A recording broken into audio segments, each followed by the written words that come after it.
Listen up. Western governments about that deadly disease he had unleashed resulted in the killing now of almost 150,000 people worldwide, the sickening of 2.2 million more. The contagion is far from controlled. In the United States, the pandemic unleashed by the Chinese government has killed nearly 33,000 Americans and infected almost 700,000 more. The United States response to the death of those nearly 33,000 Americans comes in the form of another report. Fox News has learned that intelligence agencies are gathering information about the laboratory at the Wuhan Institute of Virology, trying to piece together a timeline of what the Communist Chinese government knew, and the intelligence community will then present their findings to, of course, the White House, so the president can determine how to hold China accountable, whether to hold China accountable. While bureaucrats in the intelligence community who've long worked to undercut President Trump piece together another report with information we already know, working Americans and business owners continue to suffer and to struggle. The Democratic Party, the radical Dems, still refusing to push through an additional $250 billion for the Paycheck Protection Program. Tonight, however, House Minority Leader Kevin McCarthy says there's been a breakthrough. He's willing to tie around $75 billion of the money in hospital funding to extra money used to rescue America's small businesses. An economics advisor, Larry Kudlow, today sharing the frustration of many American business owners and employees demanding Congress make it happen. Come on, 13.5% of the workforce is unemployed. It's not because of what they've done. It's not because of bad business decisions. It's not because workers are slackening off. They're not. It's because of the coronavirus. So what is the Congress waiting for? Well, as that do-nothing group of Democrats twiddle and ignore the pain and suffering of millions of American workers and their families, President Trump is working tirelessly to restore the country's health and the prosperity of the 3-year Trump economic boom. President Trump and his team unveiling new plans to restart the economy, saying states with lowering numbers of the Wuhan virus could begin to reopen by the 1st of May, perhaps even sooner. The Trump administration's guidance detailing 3 phases, each lasting a minimum of 14 days. Those phases include some recommendations across all 3 phases, including good personal hygiene and washing your hands. For example, employers developing policies to ensure social distancing, more testing, and contact tracing. And President Trump emphasizing a return to normalcy. He says it'll come one careful step at a time. We can begin the next front in our war, which we're calling opening up America again. We must have a working economy, and we want to get it back very, very quickly. And that's what's going to happen. I believe it will boom. But some governors who agree they can't keep their states shuttered indefinitely are still whining and finding a way to attack the president capriciously in many cases. Just listen to this from New York Democrat Andrew Cuomo. Don't pass the buck without passing the bucks. Don't ask the states to do this. It's up to the governors, up to the governors, up to the governors. Okay, is there any funding so I can do these things that you want us to do? No. Well, President Trump making it clear today he's had enough of Cuomo's caustic partisan moaning. The president unloaded on him in a tweet. That tweet reads, quote, Governor Cuomo should spend more time doing and less time complaining. Get out there and get the job done. Stop talking. We've built you thousands of hospital beds that you didn't need or use, gave large numbers of ventilators that you should have had, and helped you with testing that you should be doing. We have given New York far more money, help, and equipment than any other state by far. And these great men and women who did the job never hear you say thanks. Your numbers are not good. Less talk and more action. The president's private-public partnerships are beginning to pay off in the search for drugs and vaccines to fight the pandemic. New signs of more progress this evening. Scientists and doctors getting closer to a treatment and possibly a vaccine with which to fight the Wuhan virus. An experimental drug from Gilead called remdesivir showing promising signs in a Chicago clinical trial. Patients in that trial experienced rapid recoveries from fever and respiratory symptoms, and nearly all of the 113 patients in that trial with a severe case of the disease were discharged from the hospital in less than a week. Well, joining us tonight to take all of this up is Dr. Mehmet Oz. He is the host of the Dr. Oz Show, director of Columbia University's Integrative Medicine Center. Doctor, good to see you, and I must say, without too much emphasis on investors, but they seem to be, at least in terms of practicing medicine, they seem to be very convinced that this drug from Gilead is the real deal. Your thoughts?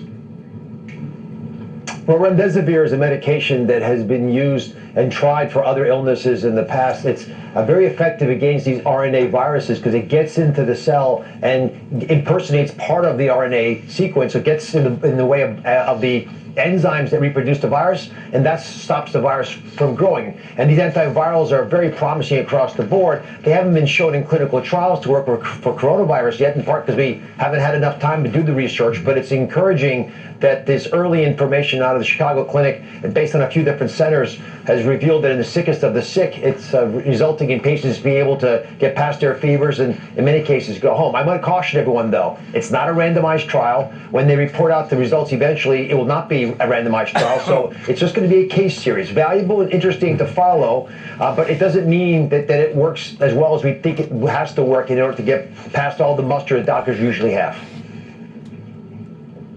The excitement among investors over these antivirals, and I have to, in companies that produce them, and I should disclose that I own a number of the stocks, none of them purchased before the public's knowledge of these, their potentialities or other investor enthusiasms, just to be very clear. I think these antivirals are really taking on a lot of attention. The prospect of vaccines, there seems to be more of a balanced view on that, understanding that it's going to take a while. I say a balanced view among investors. What is your judgment on the prospect for a vaccine? Has it improved much since we last talked? I believe the vaccine technology is advancing very rapidly, not just in this country, but around the world. There's some clever ideas that are based on concepts that are already in development, which has saved a lot of time in the development of these vaccines. Instead of years, with the ingenuity of inventors around the world, we're going to have vaccines, I believe, in a year, but it's going to take that long, which means these other drugs like remdesivir, which is an antiviral, and that family of medications could ideally play a role in keeping people healthy. Especially folks with chronic ailments who represent 90% of the hospitalized patients, be able to get them through their illness without more consequences. There are also medications that block the overly aggressive inflammatory response, the cytokine cascade that happens when people overreact to the virus and by mistake start hurting their own cells. All these are different targets that medical science is pursuing. Again, they're all cutting edge because the virus is brand new. But I'm encouraged by the early data, and hopefully over time we'll find a few that work effectively enough that we'll trust them. And your reaction to the three phases that the CDC has put forward for a return to normalcy in slow and safe steps? I got to say, I think most folks who have studied public health agree these are wise paths to take. They offer a little bit of flexibility for different geographic reasons, but they're basically three things. There's the public health measures, which is testing and tracing using technology ideally. There's health system issues. Do you have enough capacity of beds in case you miscalculate? Will you have enough ventilators and the kinds of issues we struggle with in New York? Do you have enough protective equipment so you can have masks and hats and gloves, whatever else required? And then there's the individual responsibility that everyone who can hear my voice right now has to own, right? Social distancing. For me, social distancing is if you're less than 6 feet away for more than 10 minutes, you're not socially distancing. So develop some equations in your own mind and start to adopt them. You already are probably, but be especially strict if your part of the country opens. There's personal hygiene. And here's a really important thing. There's a gating criteria, which means that between each of these phases, there's going to be about 14 days of just continually watching how many cases come in. And if those cases are decreasing, that means you're doing well, that everyone's successful in their efforts. And theoretically, and it could move through, therefore, in 3 phases, so 1.5 months to go from phase 1 to phase 3. The last big takeaway is really critical. The life for people who are vulnerable. These are people who have chronic illnesses and comorbidities, hypertension, diabetes, bad lung disease. These folks, you don't want them out in the public in the early phases because I don't want them getting sick because the management of these patients is much more complicated when they get ill. Well, Doctor, as always, we appreciate you being with us, and thank you so much. Stay safe. Dr. Mehmet Oz, thank you. Up next, the FBI's Christopher Wray is under some considerable pressure now from 2 Republican senators. They are urging him to provide answers about the FBI's politically corrupt investigation of President Trump. Investigative journalist John Solomon joins us here tonight with much more. Also tonight, Communist China has sought to dominate the world and America's military, America's economy, and intelligence for years. How close are they? We take up their thirst for power and how it helped them cover up the spread of the deadly Wuhan virus. General Jack Keane joins us here next. We'll be right back.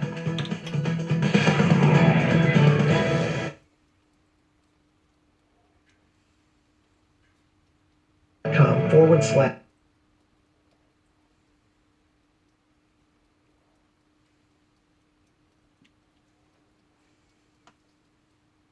Every day battling the COVID-19 pandemic. The foundation is supporting the families of fallen frontline healthcare workers who lose their lives in the COVID-19 fight and leave behind young children, as well as supplying hospitals with personal protective equipment to keep healthcare workers safe. But we need your help. I'm asking you to join us on our mission to do good and support these heroes. Please donate $11 a month by going to tunneltotowers.org or call 1-844-BRAVES. CoQ10 is the number one. Number one. It's always number one. It's number one.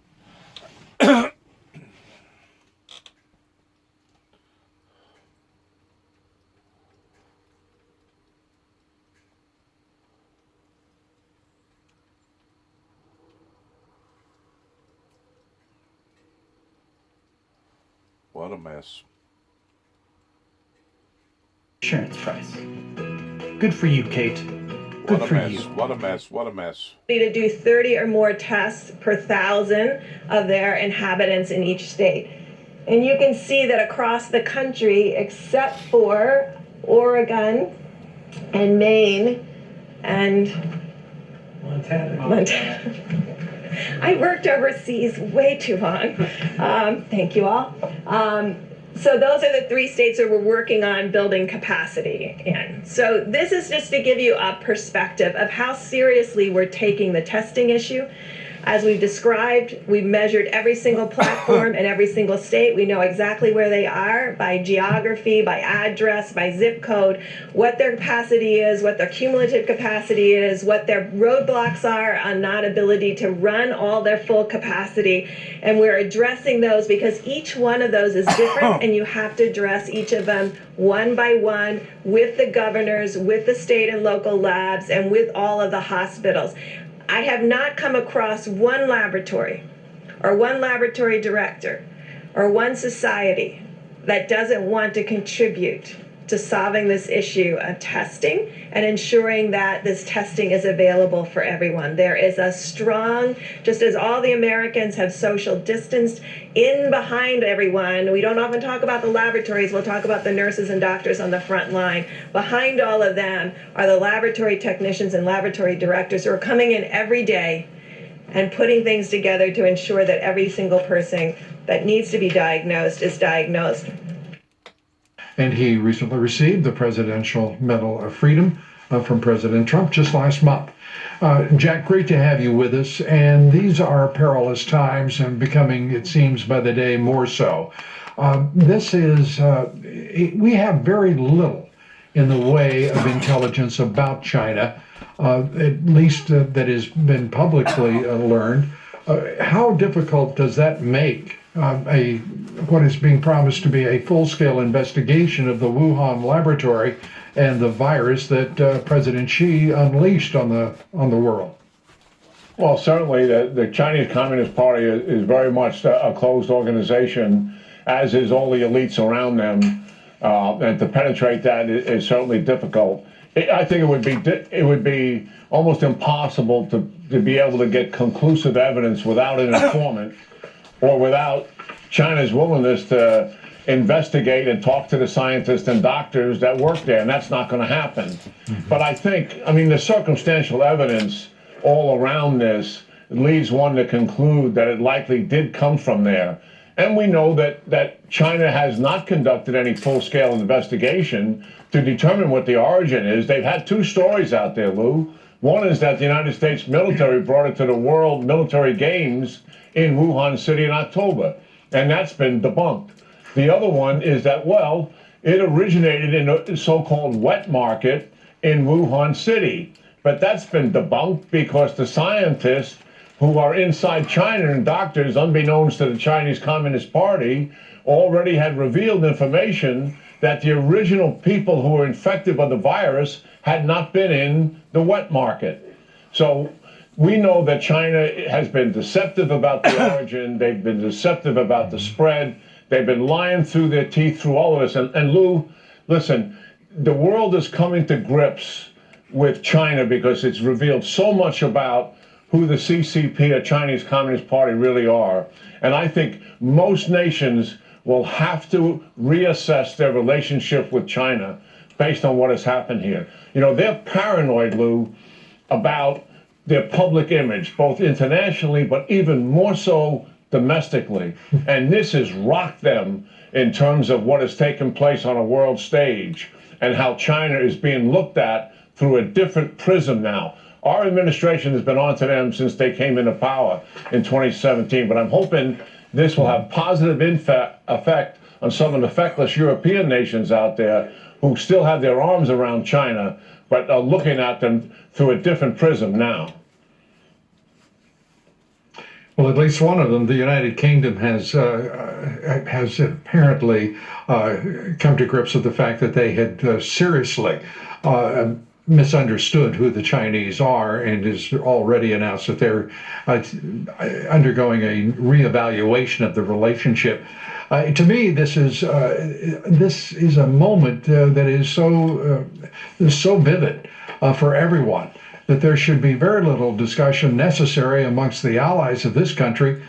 We know for a fact, it's not just simply a view. We know for a fact that President Xi refused to tell the Western world that he had unleashed this disease. We can discuss all we want, the circumstantial evidence revolving around what happened in that laboratory, but the reality is the Communist government of China knew what they were unleashing on the world and didn't tell a single leader of the Western world what was going to happen.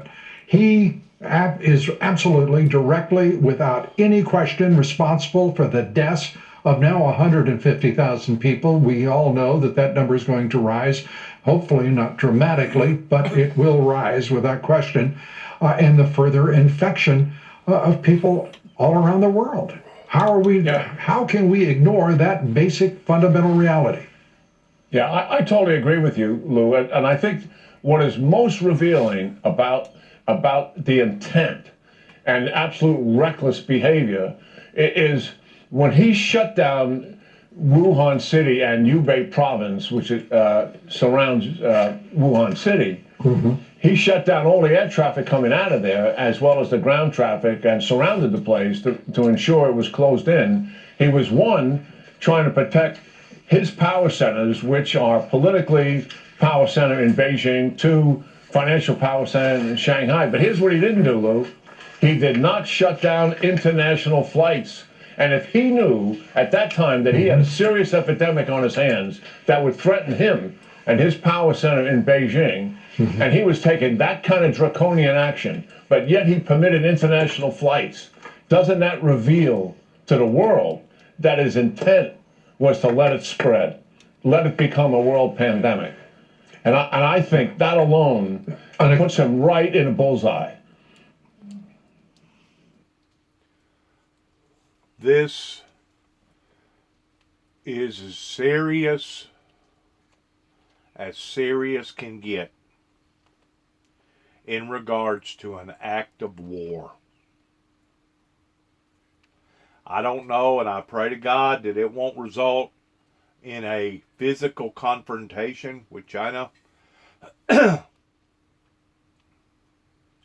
Maybe it will be, like a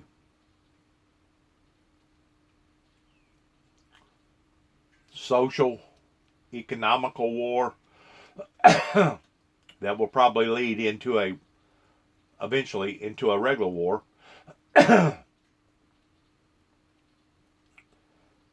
I personally believe that there's one or two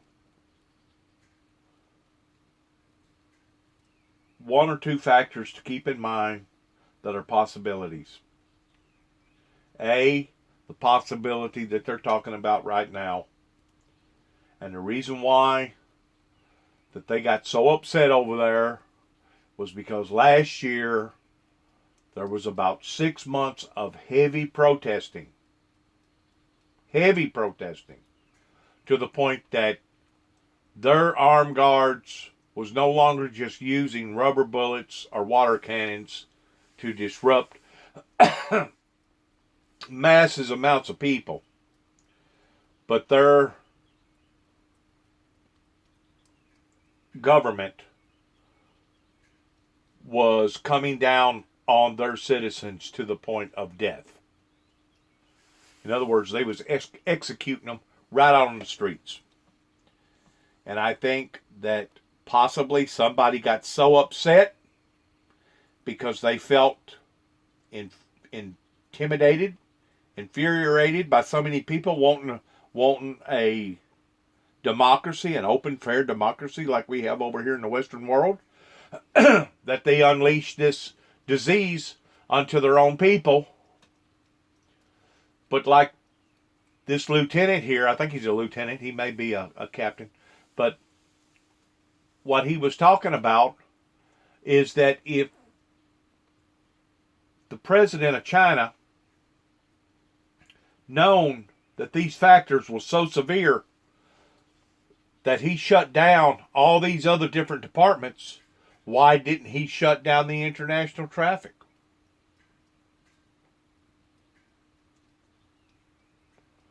So that puts it in a different perspective towards intent. They intended for it to become a global pandemic. That's factor number one, or possibility of number one. Possibility of number two is North Korea. North Korea, in the month of November, kept telling Donald Trump, our president, that he had a Christmas present for us. And in exchange of this Christmas present, our intel thought, for surely to God, this idiot isn't going to send a ballistic missile over here with a nuclear head on it. But no one really actually knows, because he kept talking about this Christmas present. Now keep in mind, there's been letters in exchange of correspondence between our president and Kim Jong pertaining to these love letters. And it's always a possibility that Kim Jong took a group of his people, which is less than a day's drive, give or take around a day and a half's drive, 1,000 miles or so, and purposely set up this wet market to make it look like that it come from the leader or the government of China. One or two factors had to take place because our scientists and doctors has done already described that this type of virus does not just come from a wet market pertaining to eating raw fish or even raw bats. Not this lethal. Not this smart. Not to the point that it selects its victims of whether or not it's going to attack this one that only gets a minor cold versus this one in less than 48 hours is dead. If they can prove either or, either with Kim Jong, North Korea, or China, it will be declared as an act of war. Because anybody that is willing to open up the genie bottle, knowing what's inside the genie bottle, should be held accountable in the eyes of humanity of the laws against humanity. And this could be a complete different perspective of how people from now on will view and how people will be willing to work with China officials. We've known for 30 years that they've been undercutting, throat cutting, stealing information, stealing ideals from the American people towards doing any and everything that they could to get on top. We've known for quite some time towards what kind of underhanding,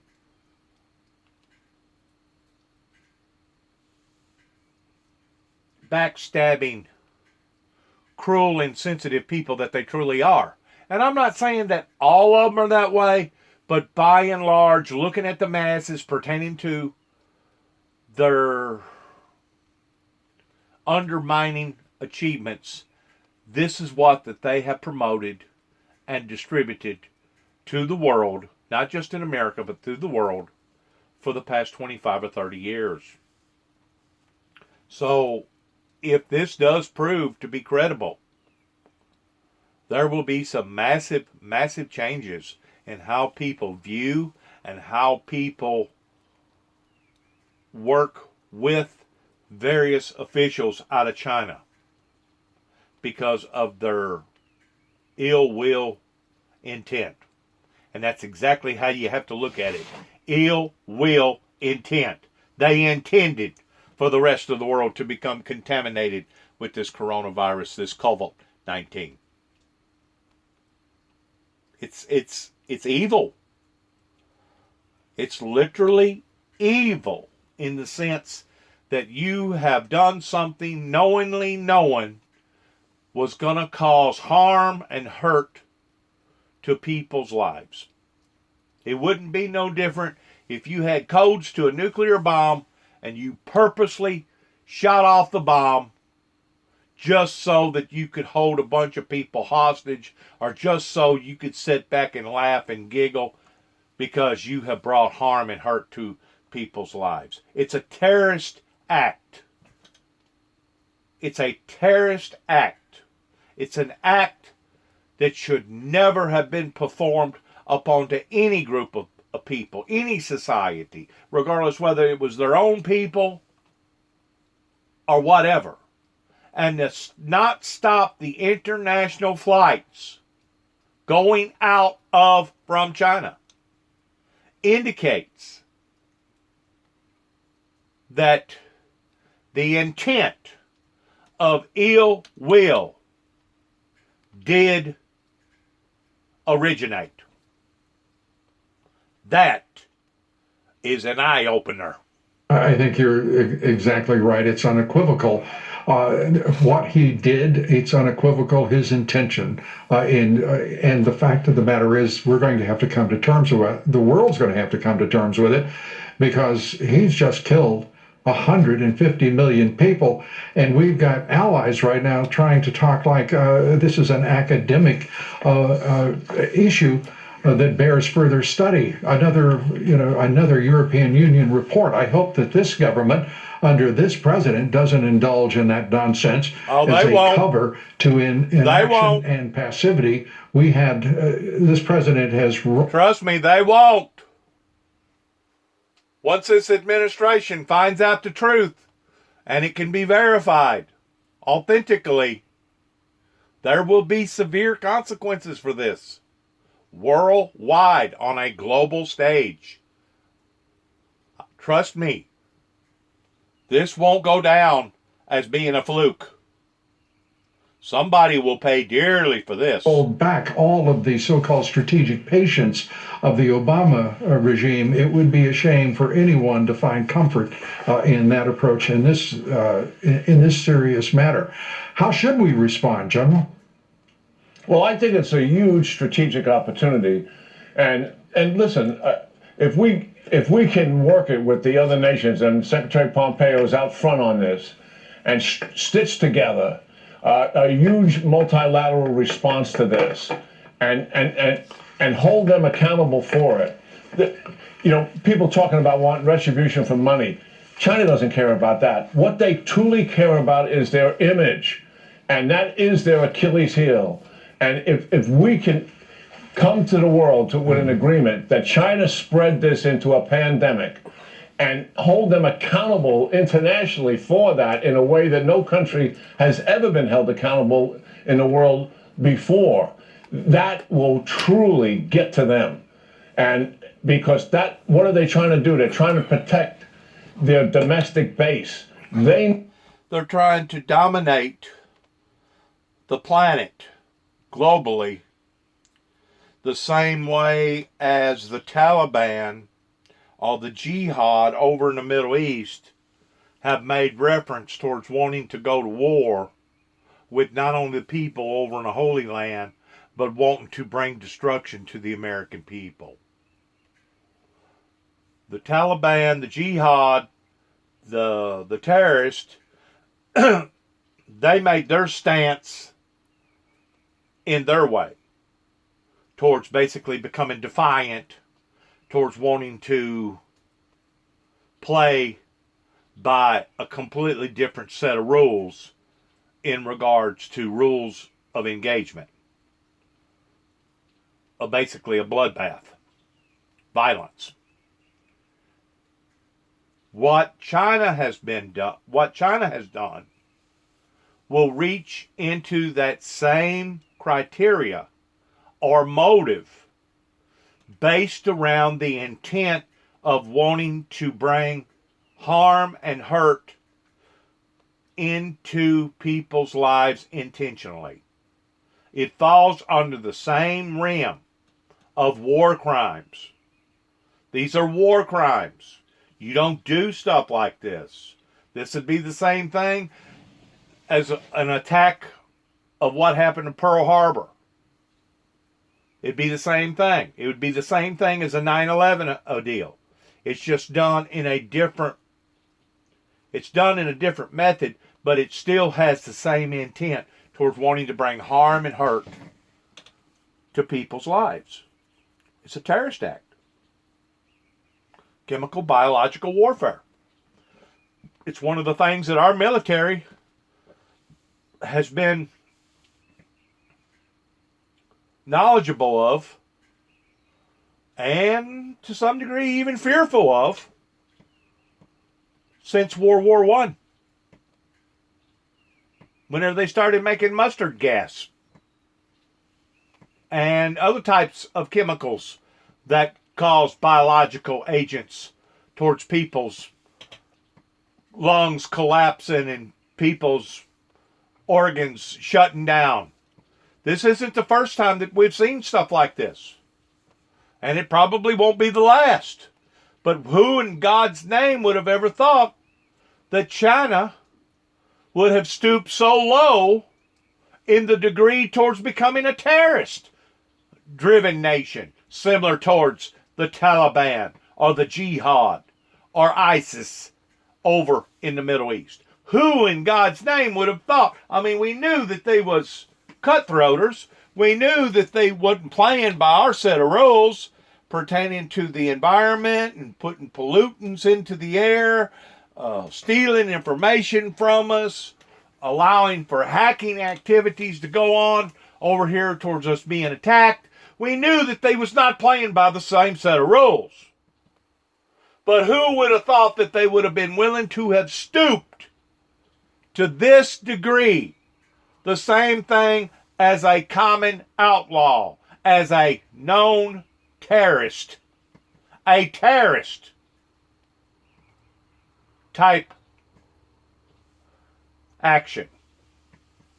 And it literally makes my jaw drop, because I've heard other doctors, other scientists, other professionals that has got on national TV and talked about this and said that this was not created from a wet market of people eating raw fish or even a raw bat.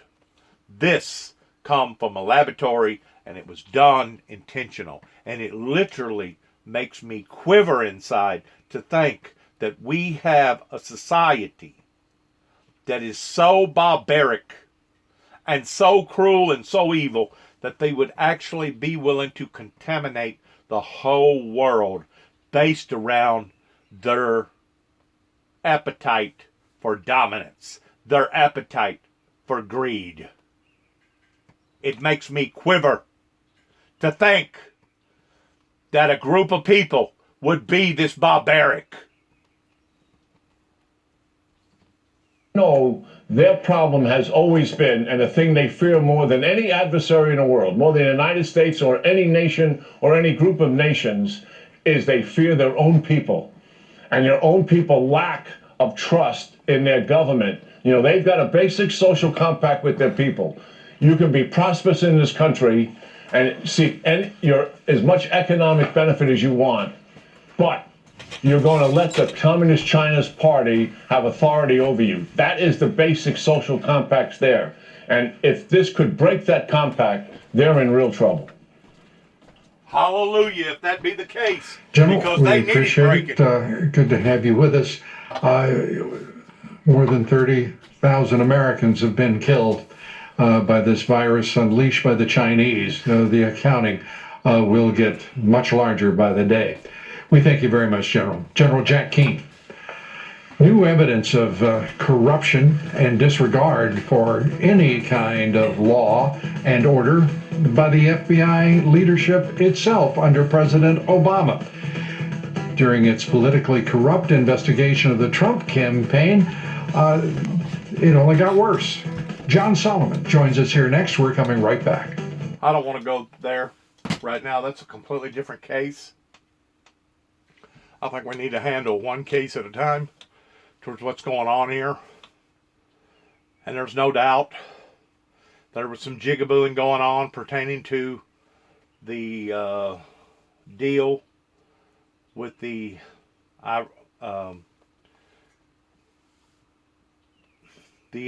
impeachment trials. There was some jigabooing going on, and everybody noted. But this right here, towards bringing intent of ill will to people's lives, is just an act of war. It's unlike anything that I've ever even phantomly thought of or dreamed of that could occur.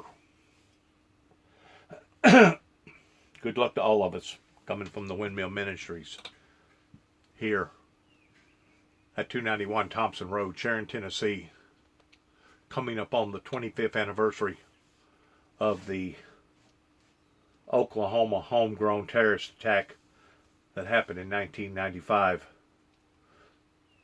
that killed a great deal of innocent people during the time that occurred. There's so much wickedness in this world. So much has been turned upside down for the past 30 years. It's almost inconceivable for the mind to think how cruel and how indifferent, how mean, how cold, how callous, how cruel that certain individuals can be. as we go through this world, knowing that there's no security or stability, let us always remember our faith in Christ towards understanding that He is the only true source of security and protection in our lives. Once more, to my viewers, shalom.